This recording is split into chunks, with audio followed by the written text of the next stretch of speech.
The night the sky went silent, humanity realized it wasn't alone. For years, the world had watched the heavens with quiet curiosity, radio signals, telescopes, whispers of life beyond Earth. But no one expected the stars themselves to dim. Over the Pacific Ocean, an enormous vessel shaped like liquid silver and brighter than dawn descended through the clouds without sound or fire. It moved like a thought, graceful, deliberate, and alive. People panicked at first. News channels screamed, "First contact," while governments scrambled jets that never returned. But then everything stopped. Every screen, every transmission, every machine went still. The world froze for a heartbeat. And then came a voice. It wasn't through radios or speakers, it spoke directly into the minds of every human being. "Do not fear. We come not as conquerors, but as witnesses." Her voice, soft, melodic, full of calm, echoed across the collective consciousness of humanity. She called herself Princess Alara, heir of the Lumane Dominion, travelers of galaxies who had come seeking help, not dominance. On the ground, among millions of awestruck humans, stood Captain Aaron Vale, a rescue pilot who had seen more wars than wonders. His helicopter, grounded by the strange energy field, lay in ruins beside the Pacific coast. When the vessel's lower platform opened, flooding the shore with a silver glow, Aaron felt something strange in his chest, like the universe had suddenly turned its gaze on him alone. From the light, she descended. Alara's form shimmered, humanoid but ethereal, with translucent skin that seemed woven from moonlight. Her eyes were vast galaxies filled with compassion and sorrow. She didn't wear armor or crown, only a silver band on her wrist that pulsed faintly in rhythm with her heartbeat. Aaron's instincts told him to step back, but something about her gaze rooted him in place. When she spoke again, her words trembled with emotion. "Our world is dying, and your kind may be the only ones who can save us." The crowd erupted in disbelief, but Aaron saw it, the raw, desperate truth behind her calmness. This wasn't invasion. It was Plea. Within hours, Earth's leaders were gathered under one roof, and Alara stood among them, not towering, not commanding, but humble. Her presence was magnetic. Her voice drew even the most cynical generals into stillness. She explained that her planet, Lumes, had lost its core light, a mysterious collapse of energy that sustained their civilization. Their technology could traverse galaxies but couldn't heal their dying home. "Your planet," she said, "holds a pulse unlike any we've known. The same resonance that once sustained us exists within your oceans, your storms, and your hearts." Aaron was assigned as her Earth liaison, both protector and translator. He didn't volunteer. The council simply decided that his calm temperament and integrity were essential for maintaining peace. Still, deep down, something about the princess's voice haunted him, an ache he couldn't explain. Their first private conversation wasn't in words. When she extended her hand to thank him, a soft wave of warmth pulsed through him. Not physical, but emotional. In that single instant, Aaron felt 1,000 fragments of memories that weren't his, vast oceans of crystal, suns dying in the distance, laughter echoing in alien halls. Her soul brushed against his. Alara gasped softly, withdrawing her hand. "You have felt that too?" she whispered. He nodded, unsure what to say. The stars above flickered faintly, as if the universe itself leaned closer to listen. And for the first time in human history, two hearts from different worlds shared the same beat. Aaron didn't know it yet, but that night, the night the sky fell silent, was the beginning of something greater than survival. It was the beginning of love. For the next several weeks, the world held its breath. Princess Alara's ship hovered above the Pacific like a second moon, untouchable, majestic, and impossibly still. Scientists called it a marvel. Religions called it a miracle. Politicians called it an opportunity. But to Aaron Vale, it was a responsibility heavier than any battlefield he'd ever stood on. He was stationed aboard the vessel now, its halls aglow with quiet, humming light that responded to thought more than touch. Every wall seemed alive, every corridor breathing in rhythm with the ship's mysterious pulse. It was beauty and loneliness woven together. Alara moved through her world with the grace of someone raised by stars but tempered by loss. She showed Aaron her archives, vast spheres of light that held entire histories. He saw her people in those memories, tall, radiant beings whose laughter once danced beneath crystalline skies. But he also saw the darkness, cities falling to ash, oceans dimming, the great heart of Loomis flickering out like a candle. "We called it the soul collapse," Ilara explained, her voice trembling. "When our planet's life pulse weakened, so did we. Our light is tied to it. Without harmony, even our hearts fade," Aaron frowned. "And you think Earth has that harmony?" She turned to him, her gaze soft but steady. "I don't think, Aaron, I feel it. When I touched your hand, I felt something pure. A resonance. Humanity's strength comes not from perfection but from persistence. You live with fear, yet you choose hope." Her words echoed inside him long after she left the chamber. Humanity, for all its scars, had something her people had lost. Emotion without restraint, courage without certainty. As the days passed, Aaron found himself drawn to her, not because she was alien or royal, but because she felt more human than most humans he'd ever met. She listened when he spoke. She laughed softly at his clumsy earth humor. Once, when a storm raged across the ocean below, she stood by the viewing window for hours, mesmerized. "It's chaotic," she murmured, "yet beautiful." "That's life," Aaron said. "Chaotic and beautiful." A small smile curved her lips. "Maybe that's why your world still breathes." Their connection deepened, not just through words, but through something unseen. Sometimes, when they were close, the air shimmered faintly, as if reality itself bent to their presence. The Lumane scientists called it resonance bonding, a phenomenon thought impossible between species. But it was happening, and it frightened them. Rumors spread among the crew. Some believed the human was a danger, that his emotional energy was disrupting the ship's systems. Others whispered that the princess was changing, becoming too human, but Ilara didn't care. When the council summoned her for questioning, she stood before them with quiet defiance. "I will not sever the bond," she said. "It is proof that our souls are not bound by form. If one human heart can reach across the stars, perhaps our world can live again." Aaron wasn't supposed to hear that conversation, but he did, and something inside him shifted. He realized this mission wasn't just about saving her people. It was about proving that humanity's greatest strength was its ability to love without reason. One evening, as Earth rotated beneath them, Aaron stood beside Ilara on the observation deck. The sky was painted in gold and violet, the curve of the planet glowing softly below. She looked at him with quiet wonder. "Your world sings, Aaron, every heartbeat, every storm, it's all music." He smiled faintly. "Maybe you just needed to listen." She turned toward him, her voice barely a whisper. "Or maybe I just needed you." The silence between them was not emptiness, it was connection, raw and wordless. For the first time since the soul collapse, Ilara's wristband flickered with a soft, living light. The ship hummed brighter.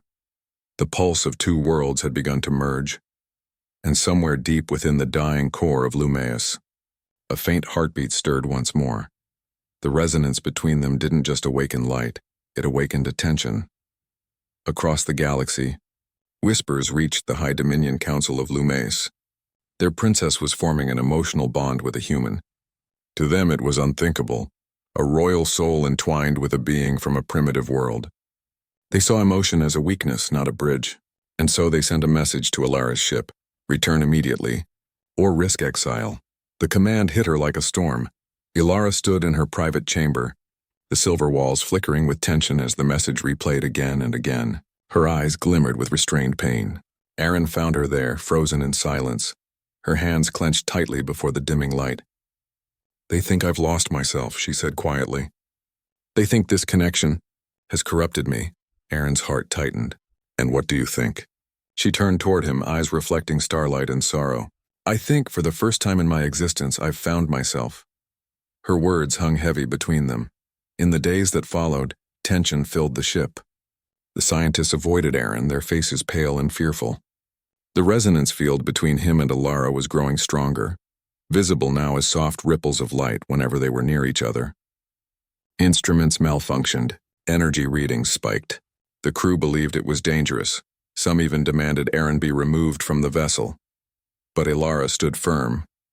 When her second-in-command, Advisor Sorrel, confronted her, his voice quivered with disbelief. "You risk the future of our people for a single human." Ilara met his gaze calmly. "I risk it for all of us." Because if we cannot see the worth in another soul, we are already lost. Aaron listened from the corridor, every word searing deeper into his chest. He wasn't used to being the center of anything divine. He was just a man who saved people from storms and wreckage. But this was different. He wasn't saving her world. She was saving his faith in humanity. That night, a real storm came. A cosmic anomaly swept through Earth's upper atmosphere, a pulse of raw energy from a dying star. The ship shook violently, alarms echoing in languages Aaron couldn't comprehend. The viewing glass cracked with light as the vessel's stabilizers failed. Ilara's voice cut through the chaos. "Containment breach! The resonance field, it's reacting." Aaron grabbed her hand without thinking. The instant their skin touched, the ship stopped shaking. The light around them bent, forming a shimmering cocoon that held the chaos at bay. For a moment, time itself seemed to pause. Inside that glowing sphere, it was silent, utterly impossibly silent. Ilara's eyes widened. "You're stabilizing it." "I don't even know how," he whispered, trembling. "I just felt like you needed me." The glow deepened, merging their outlines into one pulse. When the storm passed, the ship drifted back into stillness. Systems rebooted. The crew stared in disbelief as readings stabilized, impossible energy levels harmonized by the emotional resonance between one human and one alien. Princess, but that miracle came with a cost. Ilara collapsed moments later, her body weak, the light of her wristband flickering erratically. Aaron caught her in his arms, panic rising in his throat. "Ilara, stay with me, please." She opened her eyes, barely whispering, "It's all right." The bond drained me. But the ship, it lives. Her voice faded and she fell into a deep, shimmering sleep. Aaron didn't move for hours. He just held her hand as the ship floated in silence over Earth's night sky. Below them, city lights shimmered like a reflection of the stars, two worlds mirroring each other. In the days that followed, Ilara remained unconscious, her life force entwined with the energy that now powered the ship.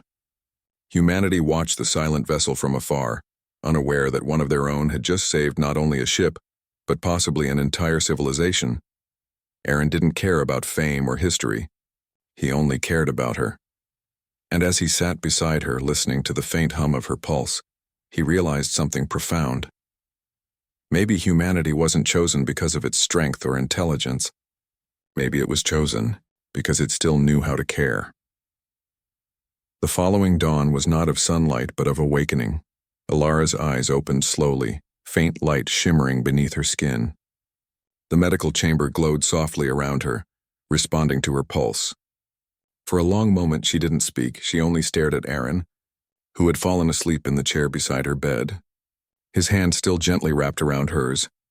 He looked exhausted, unshaven, dark circles beneath his eyes, but peaceful, as though guarding her had become his only purpose. When he stirred awake, his first words were soft, almost fearful.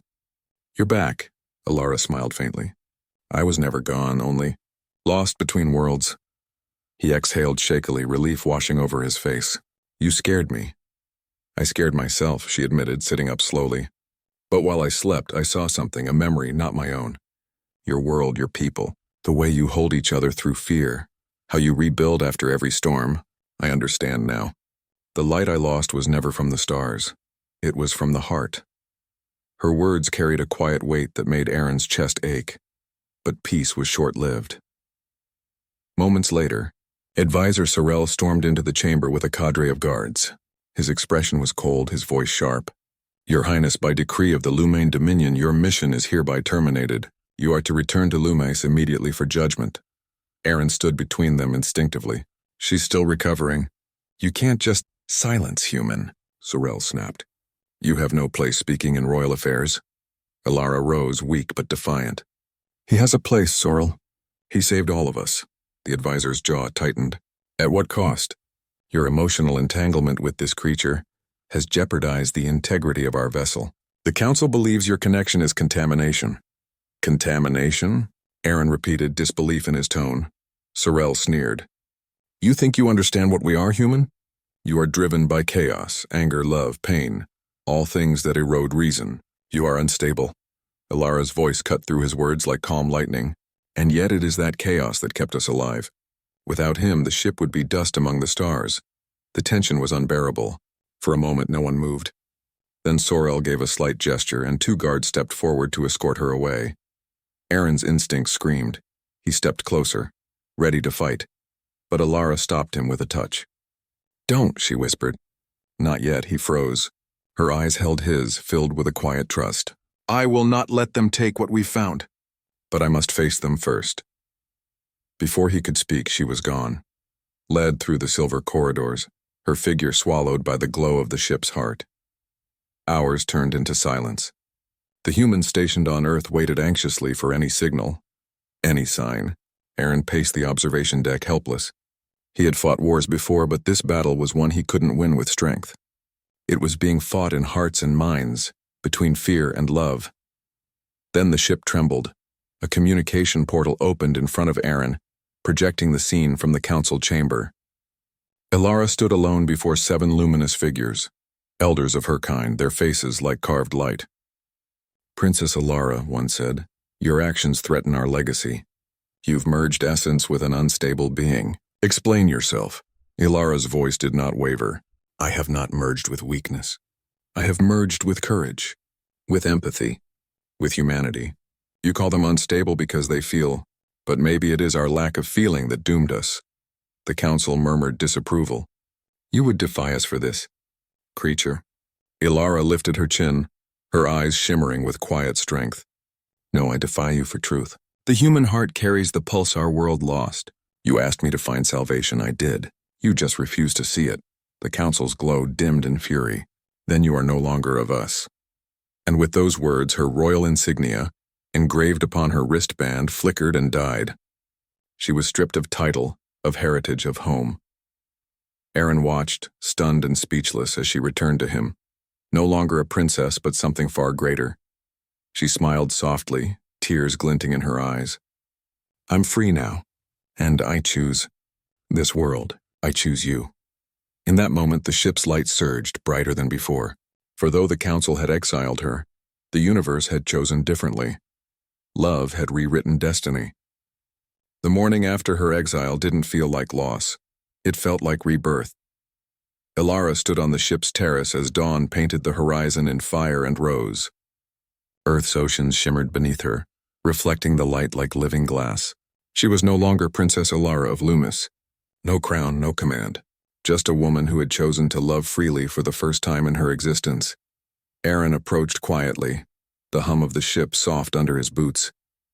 He carried 2 mugs of something warm, coffee, though he'd learned to make it from emergency rations. The air was still, charged with the kind of peace that comes only after storms.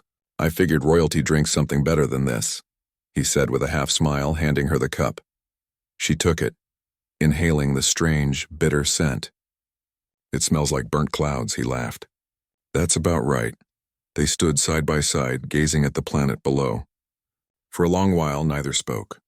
The silence was not empty. It was healing. Then Alara turned to him, her voice soft but clear. "When they stripped my insignia, I thought I'd feel hollow. But I don't. I feel alive." Aaron looked at her, truly looked.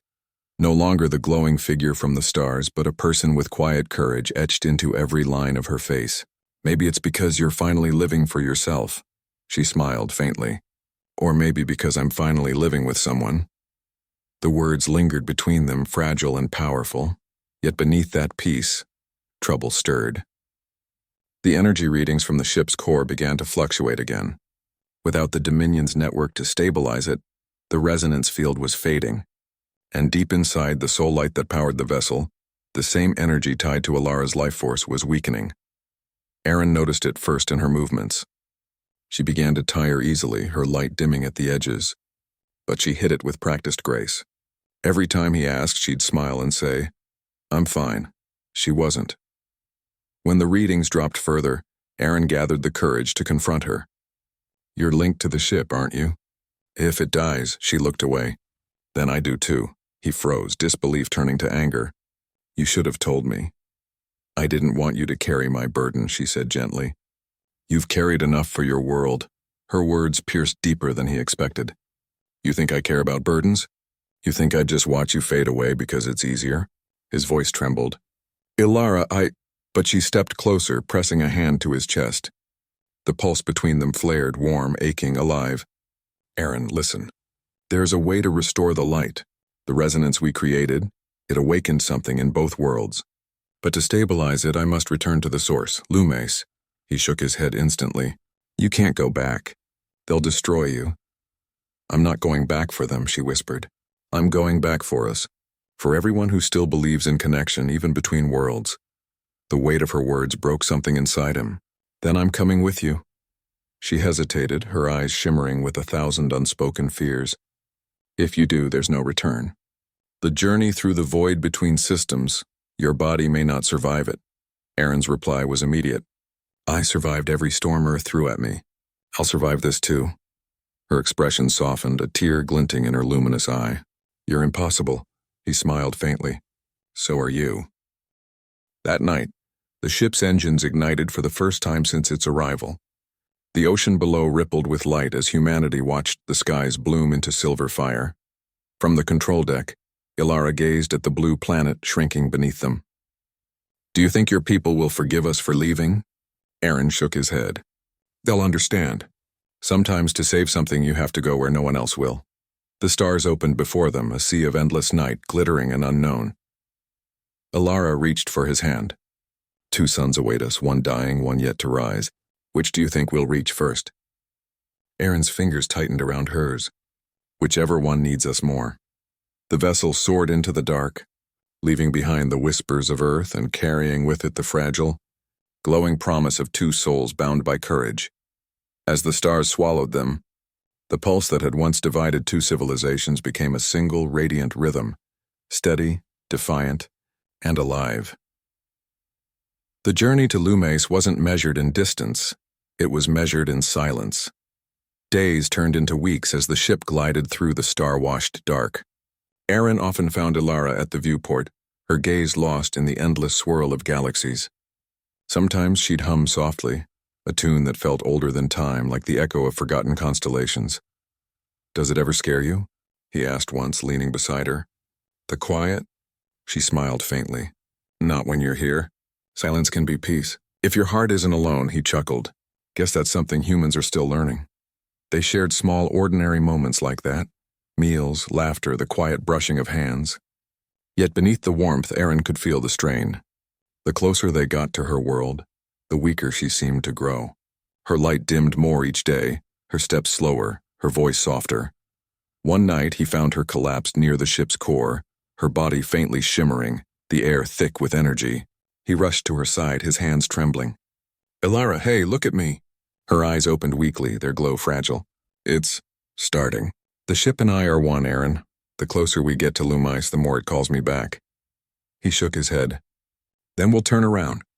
We'll find another way. Her hand found his cheek, her touch tender but steady. No, you know we can't. My world needs this light or millions will fade. If I don't return it now, everything will die. His throat tightened. And what about you? Her lips curved into a sad, knowing smile. I was never meant to keep it forever. I was just meant to carry it back home. He looked at her, his voice barely a whisper. I can't lose you. For a heartbeat, neither spoke. Then she leaned in, her forehead resting against his. Their breaths mingled, fragile as glass. Then don't lose me, she whispered. Remember me. Outside, the stars began to shift, the faint glow of a distant sun emerging on the horizon. Lumace. Once brilliant, now faint and ashen, its skies dim with fading color. Ilara guided the ship into orbit. Below, her planet's surface shimmered like dying embers, cities frozen in twilight. The once living pulse of her world was silent. It's beautiful, Aaron said softly, awestruck. She nodded slowly. And it's dying. The ship descended, landing near the crystalline spire that once served as the heart of her people. The air shimmered with the residue of broken light. Ilara turned to him one last time. The bond we share, it's the key. Our connection bridges both worlds. You'll need to help me channel it. He swallowed hard. Tell me what to do, she smiled gently. Just feel. They stood together before the spire, hands intertwined. The world seemed to hold its breath. Then Ilara raised her other hand, her eyes glowing as her voice filled the air. An ancient song of her people, a melody of stars and sorrow. The ground trembled, The sky cracked open and the spire blazed with light. Aaron felt warmth surge through his chest, their hearts sinking, their souls colliding in brilliant harmony. He saw flashes, her childhood under twin suns, the laughter of her people, the final silence of her world. And then, her meeting him. The light consumed them both. When it faded, Loomis breathed again. Oceans glowed. The skies brightened. The soul light had returned. Aaron opened his eyes to find himself alone beside the shining spire. The world was alive again, but Alara was gone. Her voice came softly like wind through stars. "Don't grieve, my human. I'm not gone. I've become the light you saved." Tears blurred his vision. He looked up at the glowing sky where two suns now rose side by side, one golden, one silver, and for the first time since the beginning both worlds pulsed as one. Loomis was alive again, but Aaron Vale had never felt more hollow. The light had returned. The skies of her world now shimmered with color, and every breath of wind carried warmth instead of ash. The Lumine people, once fading into shadows, emerged into the reborn dawn, their crystalline cities glowing with renewed life. Everywhere songs of rebirth echoed, but Aaron stood silent. He walked through the radiant plains, his reflection glimmering on the silver sands. Every heartbeat of the planet whispered her name. Every gust of wind carried a memory. Her laughter, her touch, her voice. Alara was everywhere and nowhere at once. When he reached the heart spire, he placed his hand upon its glowing surface. It pulsed softly, warm beneath his skin. "You did it," he whispered. "You saved them." The light responded, flickering gently like a heartbeat. He closed his eyes, trying to steady the ache within him. "I just wish I could tell you how much you saved me, too." The wind stilled. For a moment he thought he imagined it, but then the air shimmered before him. A figure began to form, woven from light and memory. It was her, Alara, radiant, ethereal, and smiling softly. "You just did," she said. Aaron froze, breath caught in his throat. "Alara?" Her form wavered like sunlight on water, yet her eyes, those infinite kind eyes, were unmistakable. "Not flesh," she said gently, "but spirit. The light of Loomis needed a heart to awaken. Yours became that heart. Our bond still lives." He stepped closer, his voice trembling. "Then stay. Don't fade again." Her gaze softened. "I can't stay as I was. My essence belongs to this world now. But you belong to both. You're proof that two souls from different stars can find the same rhythm." He felt tears rise, unashamed. "So this is goodbye." She shook her head slowly, her smile tender and eternal. "No, this is transformation." Her light drifted closer, surrounding him in a warm glow. He could feel her, not his touch, but his presence. Calm, loving, endless. "Every sunrise on Loomis," she whispered, "you'll feel me. Every storm on Earth, I'll feel you. We are the pulse that binds two worlds now." He wanted to say 1,000 things, to thank her, to hold her, to tell her how she had changed, what it meant to be human. But words were too small for the enormity of what lived between them. Instead, he whispered the only truth that mattered. "I love you." Her form brightened, her voice trembling with light. "And I love what you are, what humanity is. Promise me something, Aaron. Anything. Don't let them forget. Don't let either world forget what love can do." He nodded, his heart breaking and healing all at once. Then she smiled, a smile so full of peace it could have calmed the stars, and her light scattered into the air, dissolving into 1,000 shimmering motes that rose toward the heavens. The heart spire pulsed brighter, the planet's rhythm steady and strong. Aaron stood alone beneath the twin suns, one gold, one silver, and whispered her name to the wind. In the days that followed, the Lumine people built anew. They honored her as the light of two worlds. But when they spoke of the human who helped her, they didn't call him hero or savior. They called him the bridge Aaron chose to stay. Not as a soldier, not as a guest, but as a guardian of her legacy. He built gardens where crystal met soil, planted earth seeds in Lumine ground, and taught the stars that humanity's greatest gift wasn't power, it was love. Years later, when the first children of both worlds looked up at the sky, they saw a new constellation, two lights intertwined in eternal orbit. The people called it the soul bond. And somewhere across the infinite hush between galaxies, the pulse of two hearts still beat as one, steady, radiant, unbroken. From Savior, To Soulmate, the universe listened and smiled.